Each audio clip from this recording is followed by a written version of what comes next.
And welcome to Whiskey Politics. Happy New Year, everybody. 2020. This is going to be a big year. I think we've got a few major events, one specifically taking place that we might be talking a lot about this year. I'm Dave Sussman, your host and purveyor at Whiskey Politics, which you can find here live Thursdays at 4 p.m. Pacific, 7 p.m. East Coast time at America's Voice News. You can also find us on YouTube. Just look up Whiskey Politics. And, of course, you could hear our podcast version of Whiskey Politics on iTunes, Stitcher, Google Play, and the Ricochet Audio Network. Can't believe we're in the new decade. Technology that we're using today didn't even exist 10 years ago as far as you being able to watch this show. So it's definitely an exciting time to be alive and looking forward to seeing exactly what's going to happen over the next decade. I don't want to be 10 years older. I'm sure you don't either, but it's definitely an exciting time to be alive. And one of the reasons it's exciting to be alive is because there's so many changes taking place. Just the normal way of thinking is being turned on its head. And we have two fantastic guests today that are going to be talking about specifically just that. Coming up here in just a couple of moments is Vernon Robinson of from his new book, How Black Americans Will Re-elect Trump. It's called Coming Home, How Black Americans Will Re-elect Trump. And that is a book that is coming out any day now. And we also have Karen Straughan. She's a men's rights activist, and she's going to be talking about why feminism is making women so darn sad and angry. So a couple of twists on what a lot of people think is just common knowledge. And speaking of common knowledge, 20 years ago, it would have been really, really hard to put together a big group of conservative Black Americans. Black conservatives were always thought of as marginalized. They were just kind of those crazy guys out there. We've had some fantastic, great thinkers and minds like Thomas Sowell. But, at the end of the day, what we're seeing right now is a shift, a foundational shift to the thought of what a conservative Black American is. And there are more today than there ever have been before. We're seeing incredible numbers of Black conservatives coming out, whether it's in talk radio or television. They're leading organizations and having discussions with groups around the country. And these leaders are, in essence, giving people an understanding of what it means to be a Black conservative and what it also means to be liberal today, as the left is moving further and further to the left and leaving so many people behind. One such person is Candace Owens. We've had her on the show. Hopefully you've seen her on a show a few times that we've had her.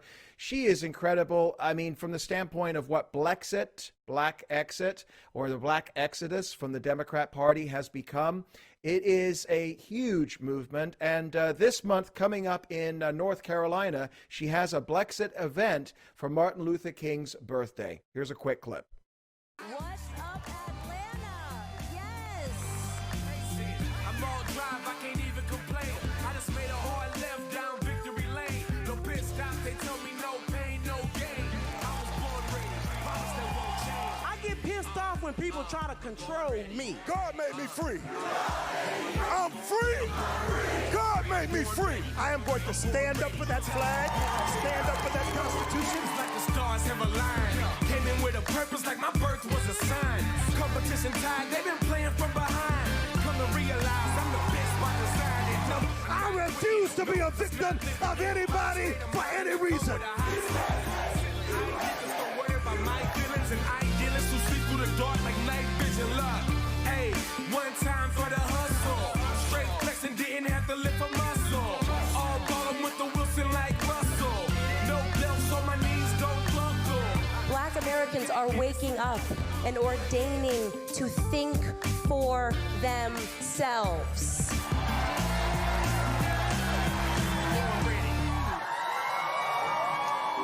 Remember that.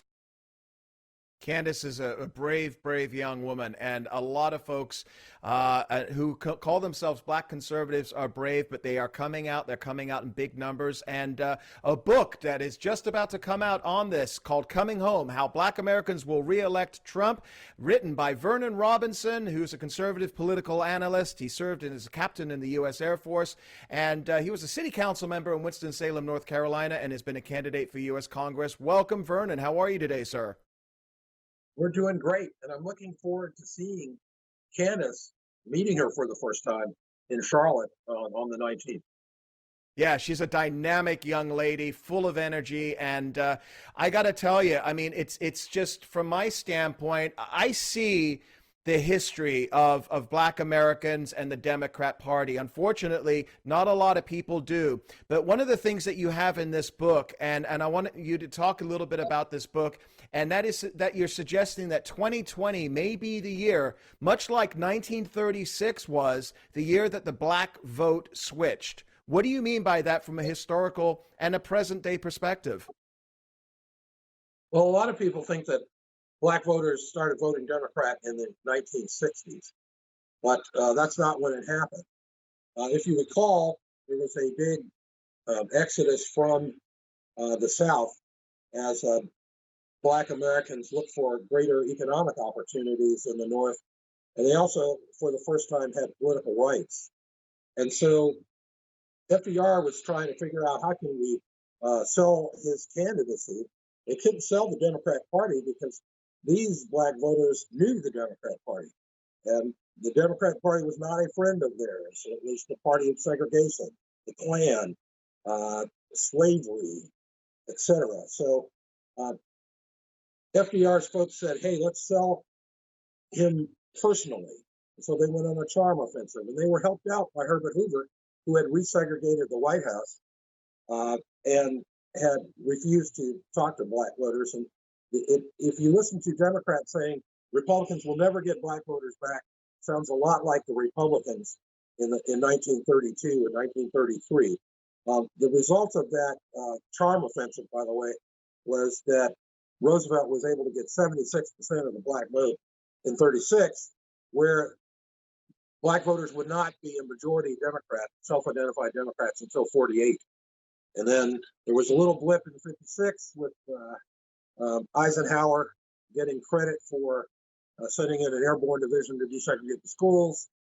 And then I think Nixon got 30% in 1960.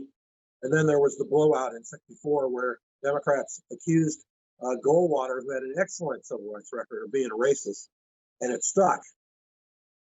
So that's how we and that was the year we had the Great Society kicked in as well. And what we said was that Donald Trump, who is a lot more popular in the Black community than the Republican Party, can turn that strategy on its head, that the thrust should be organizing around Trump and not the Republican Party, and taking advantage of the great policy achievements that the president has gotten in his first term. Yeah, I want to get into that a little bit with you, especially after the break. We're going to talk more about exactly what Donald Trump is doing right now with the Black community. But going historically back here a little bit, I mean, you know, we talk about Lincoln and the Emancipation Proclamation, and he freed the slaves. And, you know, that basically kept Blacks very much, I guess, aligned with Republican values for a good solid 70 plus years. And then we had this switch that took place. How much of that switch do you think is related to, you know, we talk about the Great Society that took place in the 1960s. How much of it is based upon government subsistence and essentially being carried by the government? And how has that impacted the Black community for the past 50, 60 years? Well, I had a conversation with Alveda King, and Alveda got me thinking about this, and the opportunities to create in the current environment is because the Republican Party has once again occupied the moral high ground. It had the high ground in the time of Abraham Lincoln and abolishing slavery. It continued to have that moral high ground until the 20s and 30s, where, well, actually the 30s. And then there was the second thing that happened was the conservative movement took a walk on civil rights. That conservatives failed, and in their failing, they drove the black political and spiritual leadership into the hands of the left. That there weren't any conservatives who were getting buried in earth and dam with black civil rights workers. There weren't conservatives riding buses that were burned and they were beaten, to the edge of their lives, and that was in large part because William F. Buckley failed. Morally. Right. Vernon, I want to continue this discussion after the break. We've got a hard break coming up here, but we have Vernon Robinson III. He is co-author of Coming Home, How Black Americans Will Re-elect Trump. And this is a book that is coming out January the 7th, next week. Everybody should be looking out for it. We're going to talk about what the secret is to getting more Black Americans and Republicans working together to re-elect President Trump.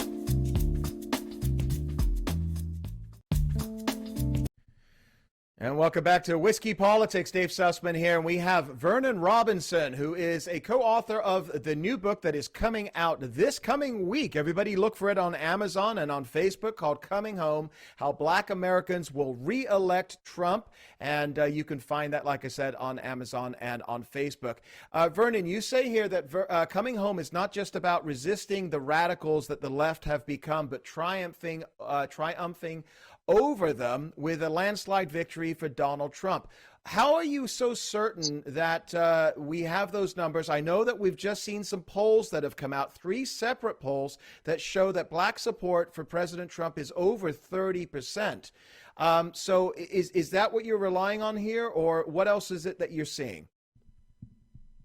Well, those polls are interesting. Most of those polls, by the way, are job approval rating, and job approval doesn't necessarily mean voter intention.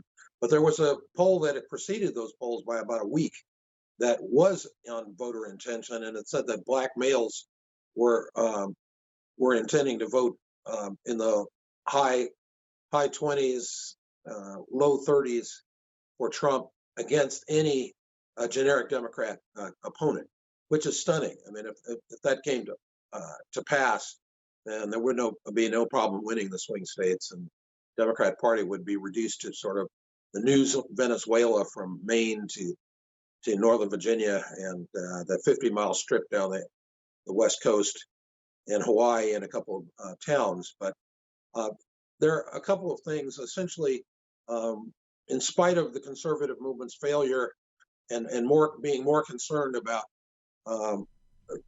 shipyard workers in Poland voting, and not my mother or grandmother being able to vote in free elections in Louisiana in the 40s, 50s, and 60s. Now, the moral high ground is with the Republicans and the president on life, on school choice, on jobs and wealth creation, expanding economy, on doing something about the illegal immigration invasion and securing the borders of the United States, the Second Amendment, and criminal justice reform. The president has an outstanding record on all those things, and it's interesting because he said, "Give me a shot. What do you have to lose?" And he said he's going to be the best president. And of course, Reverend Darrell Scott said he is the best president in history as far as black folks are concerned.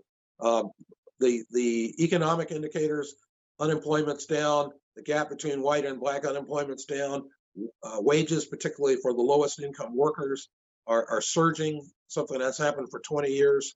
400% increase in black business startups, 2018 over 2017. So that's a great platform to launch an effort. But the big question is, will the GOP and will the Trump campaign ask for the order? Because the Republicans haven't asked black voters for their vote for 70 years, and no one's ever made a sale without asking for the order. Well, you just referred to Donald Trump saying, what have you got to lose? Give us a chance. He did that in the last election. And we've got, as you're speaking right now, B-roll of President Trump and the Black Voter Initiative that he's implemented in the last month. And you have speakers like David Harris and others that are joining forces along with Candace Owens, Deneen Borelli, and others that are out there that are pushing this. So do you believe, based upon what you just said, that he is not going after the black voters and asking for their vote? Well, I think that your listeners need to follow the money. I'll give you an example. I was in a hospitality suite with the Texas National Committee woman, and she says, "Oh, we're doing a great job of outreach to reach black voters in Texas." And I said, "Great. What's your budget?" And she said, "We don't have a budget." And I said, "You don't have a budget to reach black folk in 39 congressional districts in Texas." Right. Okay. Well, bottom line is, I hope the Trump folks are watching, because they did some great work in the last campaign, driving a wedge between Hillary. But I want them to not go on defense. I want them to go offense on this great record that he has. And the principal thing is not doing a one-fer in buying some radio time, but a sustained effort in the fall of 2020 where you buy every urban contemporary station for 8 weeks in the swing states and systematically make the case of why black voters should support him. And the party needs to do something as well, a ground game. And in the super PAC I'm running, we're doing the ground game and the air game, but we've got to raise $4.4 million to do it. So that's a drop in the bucket. First of all, before my next question, tell everybody where they can find the super PAC. They can find it at bamaga.org. Black Americans. MAGA? Okay. bamaga.org, folks. Everybody check that out. Now, one of the things, Vernon, that you said in your book is that you learned a secret from the 2016 presidential campaign. You stated that black Americans not only gave Donald Trump his margin of victory in Pennsylvania, but also they did the same thing in the key state of Michigan. When you take a look at those two states, it was razor thin margin. I think Pennsylvania was just 9,000 votes, not much more in Michigan. What are you looking at that told you that came from black Americans, and what do you see happening right now in Pennsylvania, Michigan, and some of these other battleground states for 2020? Well, what's happening, a lot of folks just take a look at heavily black precincts. And heavily black precincts are the most isolated, the lowest income, et cetera, and Republicans don't do well there. It is the integrated black folks in integrated neighborhoods and a cross section of economic success where you really need to look at it. It's just not convenient. You can't look at vote totals to get that. So there were exit polls that suggested that there was a poll out just before the Pennsylvania election that came out and suggested that that was the case. And we see the president doing a lot better with black men than black women.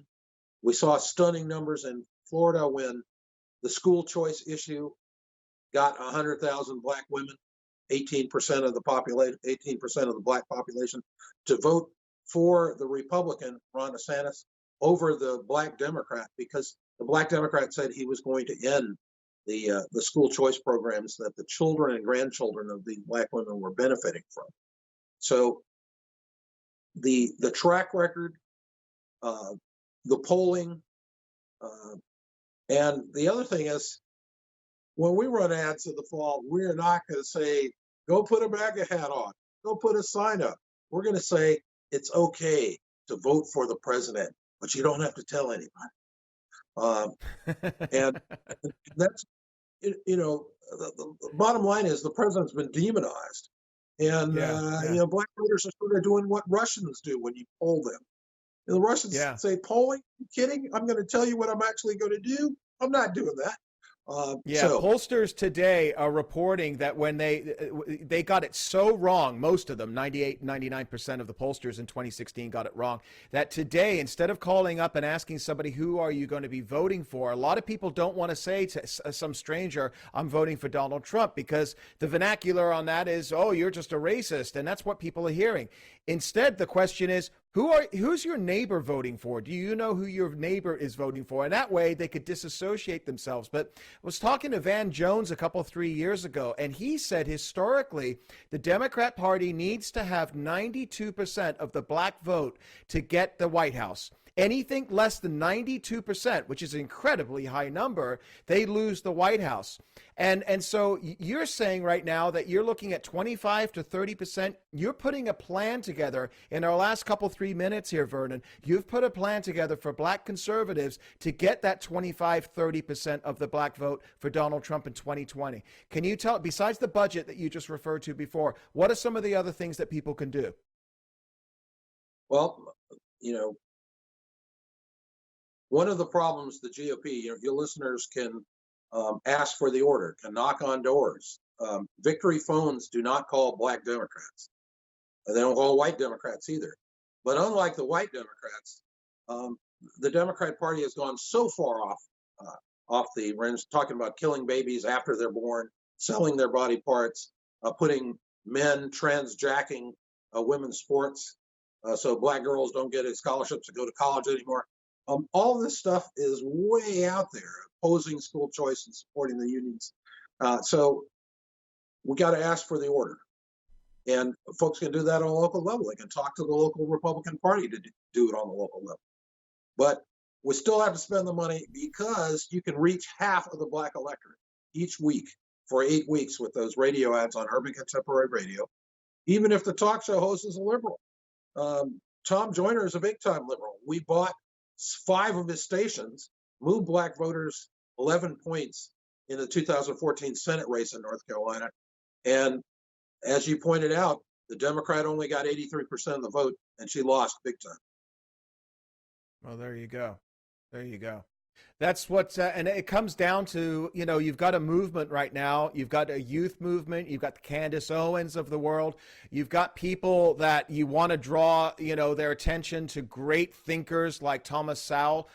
Thomas Sowell is somebody that I could read 1,000 times in a row, and I don't care whether he's black or white. He just makes sense. And I'm hoping that young black Americans can take a look at somebody like that, and yourself with your new upcoming book here, and, really learn, what it is that they're not getting from the mainstream media and many of the leaders in the Democrat Party today, which, from what I understand, is just basically kept them, embraced in and I hate to use the word because it's overused and it is racially charged, but, they do talk about the Democrat Party being a modern day plantation and, generational welfare. It's destroyed the family in the inner city. It's destroyed education.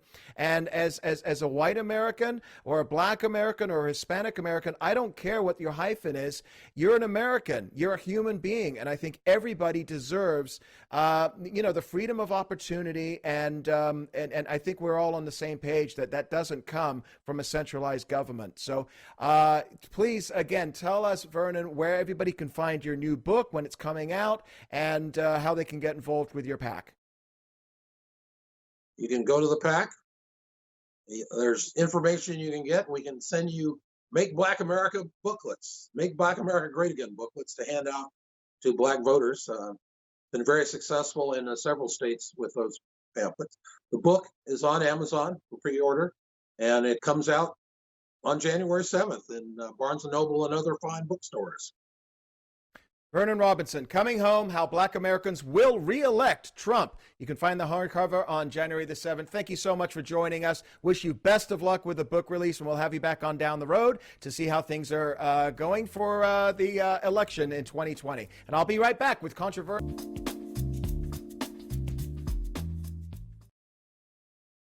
And welcome back to Whiskey Politics. And if you haven't already found us, you can find us on Facebook, and that is at Whiskey Politics. And, of course, our YouTube channel, Whiskey Politics. And you can find me at David Sussman on Twitter. And I'm delighted to have returning to Whiskey Politics an amazing guest, somebody who got a lot of comments on particularly our YouTube channel as well. In fact, I just got one yesterday. We didn't even announce that you were coming on. Is men's rights activist and not at all controversial, Karen Straughan. How are you, Karen? You know, I'm great. There's nothing that makes the world seem brighter and more hopeful than getting banned from Twitter. So it really frees up hours in your day. You're no longer exposed to all of that toxic, political garbage, that horrible rhetoric. 280 characters or less sloganeering and all of that. So so I'm quite do you know what happy. You did? Do you know what your offense was? What you said that angered and got you kicked off? I used the R word. Racist? No, the R word, referring to somebody who was intentionally playing stupid. Oh, okay. You can't go full blank. Okay. Yeah, you can. I guess that's a blank today. Never go full blank. Yeah, no. I essentially asked them. I asked, "Are you dumb?" And then I asked, "Are you R?" And then I said, "Stop being R." And that was that. And that got you banned. That got you booted from Twitter. That's insane. That really is crazy. Well, let me just give you.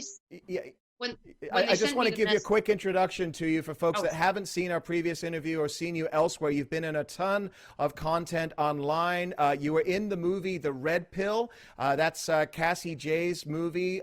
You can find that. I think it's for free now on YouTube, on Amazon Prime, streaming everywhere. Every man and woman, by the way, should watch that film where Cassie Jay went out with an agenda to report on what she thought was the kooky men's rights activist movement, and her head was turned around completely after having several interviews with good people like yourself. So share with us just a quick synopsis, the men's rights movement and your perspective on things. Oh, my perspective, I started off being very, MRA-ish, and then I kind of looked into the feminist narrative and decided that no, I'm actually predominantly an anti-feminist. Like, I really don't like what they've done to the relationship between men and women, and the sort of the narrative that they've spun around that, historically and today.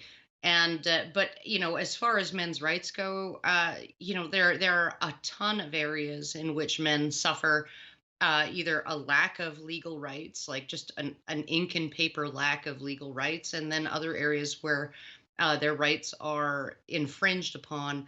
And usually in those cases, it's in these situations where it's perceived that men are coming into conflict with women, or that men are victimizing women, sort of sexual assault, domestic violence, all of these things that we perceive as sort of a male on female problem.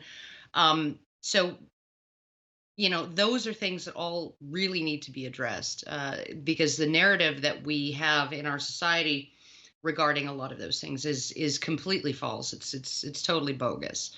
And so it's essentially, I'm just looking to correct the record. That's really my job. So let me ask you this, because we're about 3 years in from the Me Too movement's impact, and we could see that sexual misconduct has led to the big heavyweights like Harvey Weinstein, Matt Lauer, Les Moonves, Charlie Rose. They've gone the way of the dodo, but less obvious is the impact that it is having, far-reaching impact that it's having in places like the workplace, corporations. There's been a lot of reports since we've had you on last, which is about a year or so ago, Human resource professionals are saying that Me Too, while it has increased awareness for sexual harassment, made it easier for victims, female or male, to report offenses, it's really leading to a lot of problems. Men are reporting specifically, for example, they're no longer looking to hire a woman. They're not looking to put themselves in any position where anything can be misconstrued. No hugs, no business trips together, no dinners alone or lunches alone. And that's hampering the communication that people are having now in corporate atmospheres. Well, it really is. It's sort of just taking it one step further from the narrative that feminists started to put out in the 1970s, right? In the 1970s, they essentially decided, by fiat, by just diktat, that marriage was an institution built on the oppression of women. That it was essentially a means for men to exploit and subordinate women and turn them into domestic slaves, and just put them to work in the baby mills and the sandwich mines, and that's where they stay. And now we have this sort of idea that coming out of second wave feminism, that marriage is an exploitative relationship, and that women need to be liberated and go out into the workforce in order to be liberated from that exploitative situation within marriage and dependence on men. Now they're in the workplace and they're more oppressed than ever because, hey, they have to come into contact with men on a regular basis, and they're being victimized all over again in the workplace. And oh my goodness, and women are more oppressed. Gloria Steinem, I can't even believe that. I'm not going to use bad language here. But I can't even believe that woman. She was interviewed about 5 years ago, and she was asked, are women still oppressed? And she says, oh, they're more oppressed than ever. And then she was asked why, and she essentially answers, well, now they have to juggle work-life balance, and they have to deal with childcare, sometimes without a man around to help them. And, they have to, go out and work. They're forced into the workplace because they can't survive without actually having to work. And, two-income households are the norm, and you need to have that just to survive. And it's like, that's all feminism. And the answer, more feminism. Yeah. Yeah, well, so the answer is more feminism, but I'm going to push back a little bit here because there's some people that, you mentioned the term second wave feminism. Now, I know there's third wave feminism. Maybe you can explain it. But going back to women's suffrage movement, that was about equal opportunity in the workplace and equal pay and right to vote and things.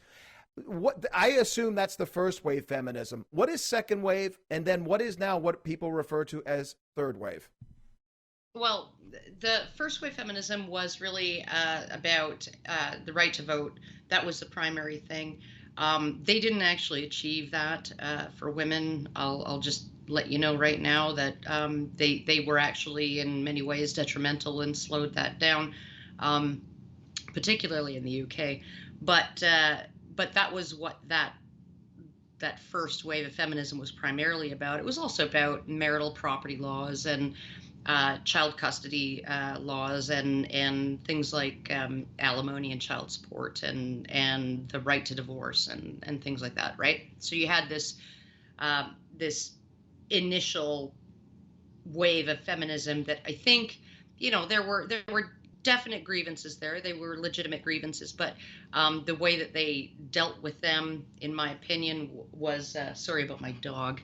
The way they dealt with them was very, very one-sided. It really didn't take into account the responsibilities and obligations of men. It only looked at their rights and their privileges, and it only looked at women's responsibilities and obligations and didn't do anything about their rights and their privileges. So, like to even it out. But second wave feminism was about equal pay, equal right to work, equal I wouldn't say equal right to enter into contracts because women already had that from the first wave, but lenders were allowed to deny women credit if they didn't have a male co-signer. And that was a holdover from those privileges and entitlements and stuff that women kept after the first wave, right? So they kept the privilege and the entitlement to be supported by their husbands, and they kept their immunity from being pursued for debts that they incurred, right? That was all his responsibility, right? So comes 1970, and lenders won't give a woman a loan or a mortgage because they know that they can't actually legally pursue her for the money if she defaults. So they want to know what man is going to pay that money back, because they can only hold a man accountable for it, right? That was what the problem was there, right? Because they didn't, the first wave feminists didn't want to give up women's entitlement to be supported by her husband and her male family members.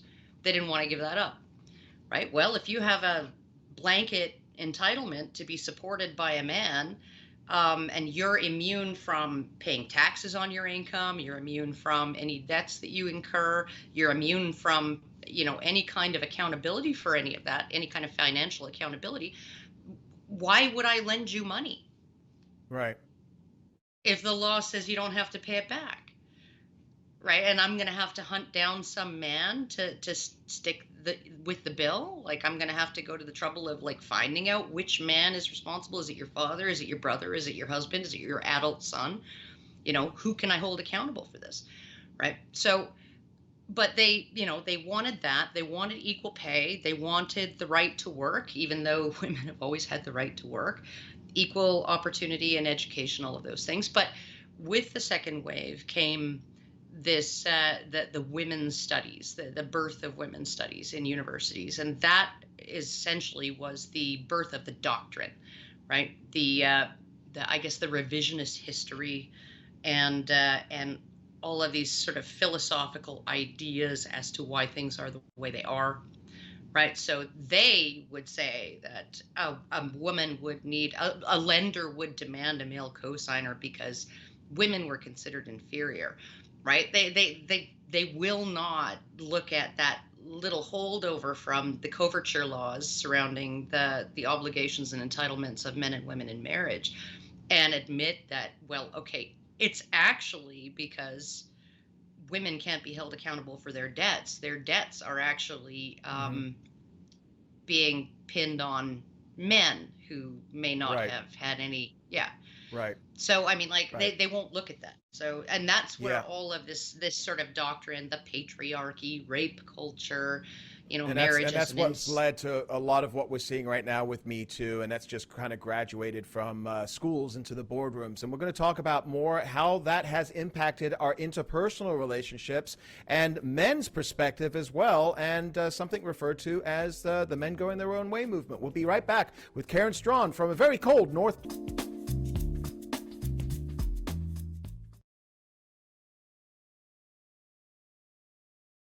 And you can find us on YouTube as well at Whiskey Politics, of course, every Thursday here at America's Voice News. And our audio podcast you can hear on iTunes, Stitcher, Google Play, and the Ricochet Audio Network. And our guest, Karen Straughan, you can't find her on Twitter. You do still have a couple of 100,000 subscribers to you on YouTube, though, Karen, right? Tell folks where they can find you.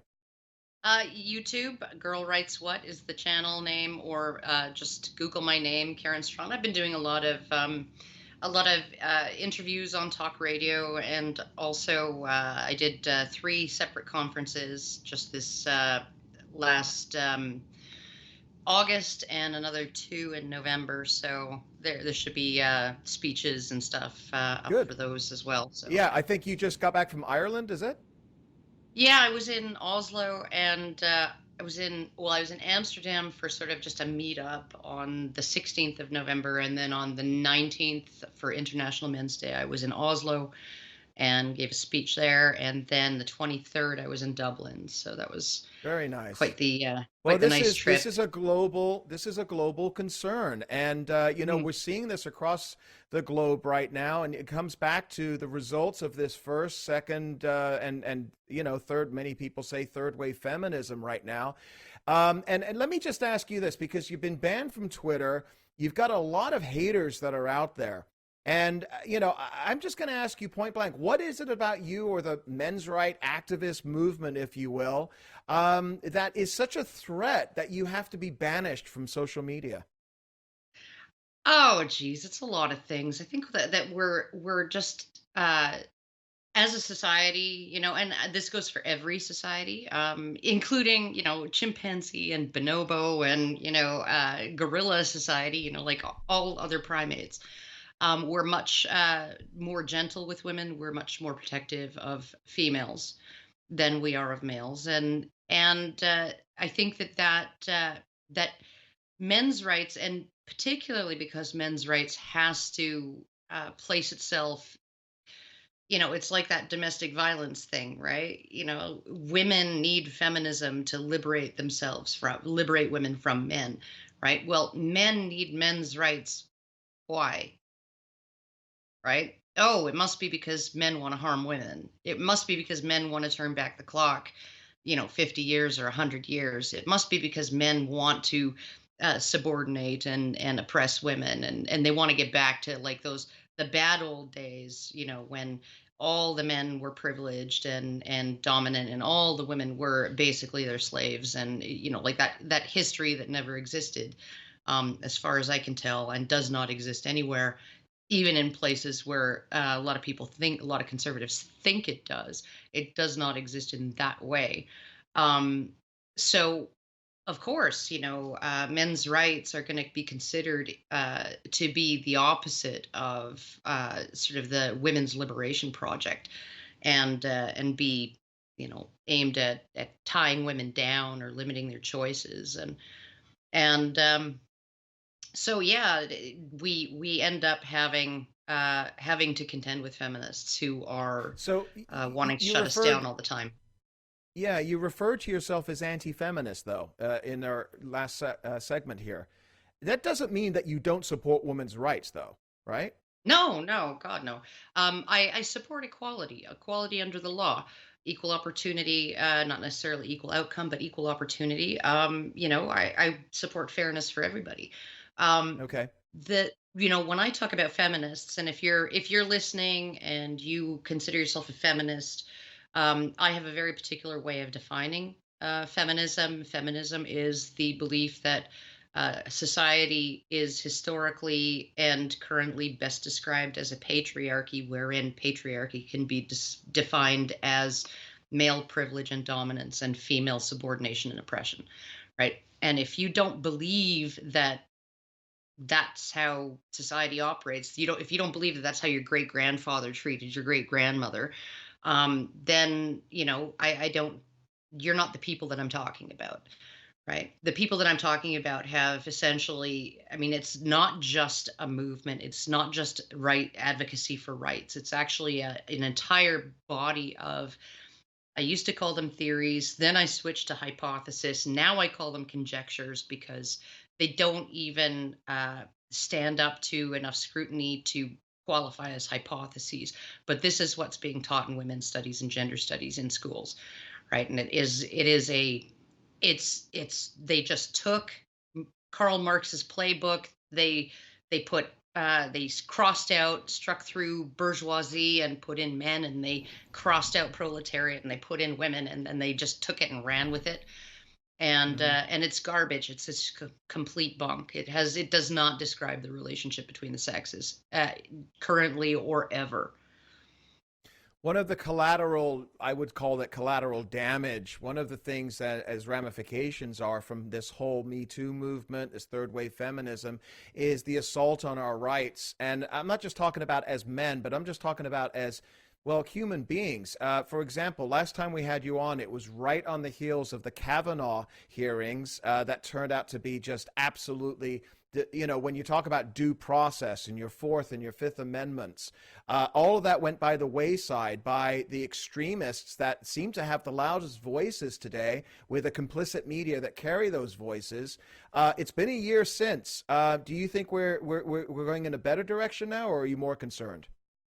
Well, I mean, one thing that I mentioned during our last chat was, Bill C-51 in here in Canada, right? And this one provision that essentially mandates the tainting of complaining witness testimony prior to trial, right? So you have rape shield hearings prior to trial to deal with certain evidence and whether it's going to be admissible or not, and whether it would prejudice a judge or a jury, or whether it would withholding that evidence, not admitting it, would deprive a defendant's right to a fair trial, right? Um, the law, because it became law last December, so a year ago, um, that actually also gave the complaining witness standing in sexual assault trials. So if any of your listeners know anything about the law, the prosecutor is not the complainant's lawyer. The complainant does not have any standing. They're not a party to a case. They're just a witness. The prosecutor's client is the people, right? That's why prosecutors have discretion as to whether they choose to bring a case or not, whether it's in the public interest to do so. So we had we have this situation in the law right now where prior to the trial, certain exculpatory evidence that the defendant wants to introduce has to go through a rape shield hearing to see if it's admissible, and whether it has sufficient exculpatory value compared to its potential to prejudice the judge or the jury against the complainant, right? So it's a big freaking complicated thing, and that now applies to any communication of a sexual nature or for a sexual purpose that the defendant might want to bring into the trial. And now the complainant, they actually will get to be able to review that. They have standing in those hearings, and they will. So you're tainting the testimony of the most important witness in that trial, and that's mandated by law, right? So judges have been scrambling for a year to figure out how to deal with this. There've been several who have essentially said this is unconstitutional, and like it can't stand. I'm looking at it going like, how the hell did this law even get passed when so many politicians are former lawyers? Right? Would they not have seen this, like the conflict here, like the like how this essentially turns, like if it was any other trial, right? If some man had been beaten in the street or something like that by a stranger, and the prosecutor shared evidence with that victim, showed him evidence that he would not otherwise have seen prior to his turn on the stand to testify, right? That prosecutor would be disbarred. Well, you're yeah. I mean, it's basically fruit of the poison tree at that point. So, and that's an issue that I'd love to have you back on to discuss more about in our last couple of minutes here, Karen. And I know this is an issue that I'd love to discuss with you for an hour, but this impact that it has on men right now. We talk about the MGTOW movement, men going their own way. Listen, as a man, I have female friends, my partner, intimacy, sex, gender roles. I think that, is relatively still more the same in my generation. But what's it doing to the younger generations? We see porn and video games being prevalent, and people just not talking to each other in their Gen Z millennial generations here. Are you concerned? Oh, there's a real failure to launch going on, for probably, age 30 and younger. People still living with their parents, mostly boys still living with their parents. Girls don't seem to be having this problem. But it really is sort of this idea of like, okay, so what's the point? Like, why would I do this? Like, it seems like a lot of work, right? That can be taken away from me on a whim, right? Just because she decides that, okay, today I decided I don't like you anymore. So, there goes your kids, there goes your house, there goes your car. And there goes a third of your income for the next 18 years or whatever, right? So I think that there are a lot of young men, they're really lacking purpose. I'm really glad to see people like Jordan Peterson out there who are speaking to that and really trying to inspire young men to take responsibility and also inspire young women to become to to come together in a partnership again with men, because that's really what our history as human beings is a history of partnership between men and women. And over the last 100 years, we've just like taken a wrecking ball to that, and Yeah. I'd really like to Yeah. see it turn around. So, and I think it takes folks, and I know you're a mom, it takes parents to try and basically teach the kids what they're not learning from our culture. And it's a really scary thing right now. And I'm you take a look at it from a perspective of a trajectory into our future here. And it's kind of scary regarding, what relationships are going to, be like in 20, 30, 50 years from now. So anyway, Karen Straughan, greatly appreciate you taking the time. Everybody go check out her YouTube channel. It's what? Girl Writes What? Is that it? Girl Writes What? Yeah. Girl Writes What, and find her in Cassie J's movie, The Red Pill. You can find that on YouTube and on Amazon Prime. We'll have you back on again. This year is going to be a fun year. We're having a little election south of the border, just in case you heard, in 2020. Oh yeah, So, no, I've yeah. been watching that like going like damn. So yeah. Yeah. Karen, thanks for joining us. We'll have you back on again real soon. And folks, don't forget to follow us at Whiskey Politics on Facebook, on YouTube, and we'll see you back here. I'm here daily at America's Voice Live and America's Voice News. Have a great week.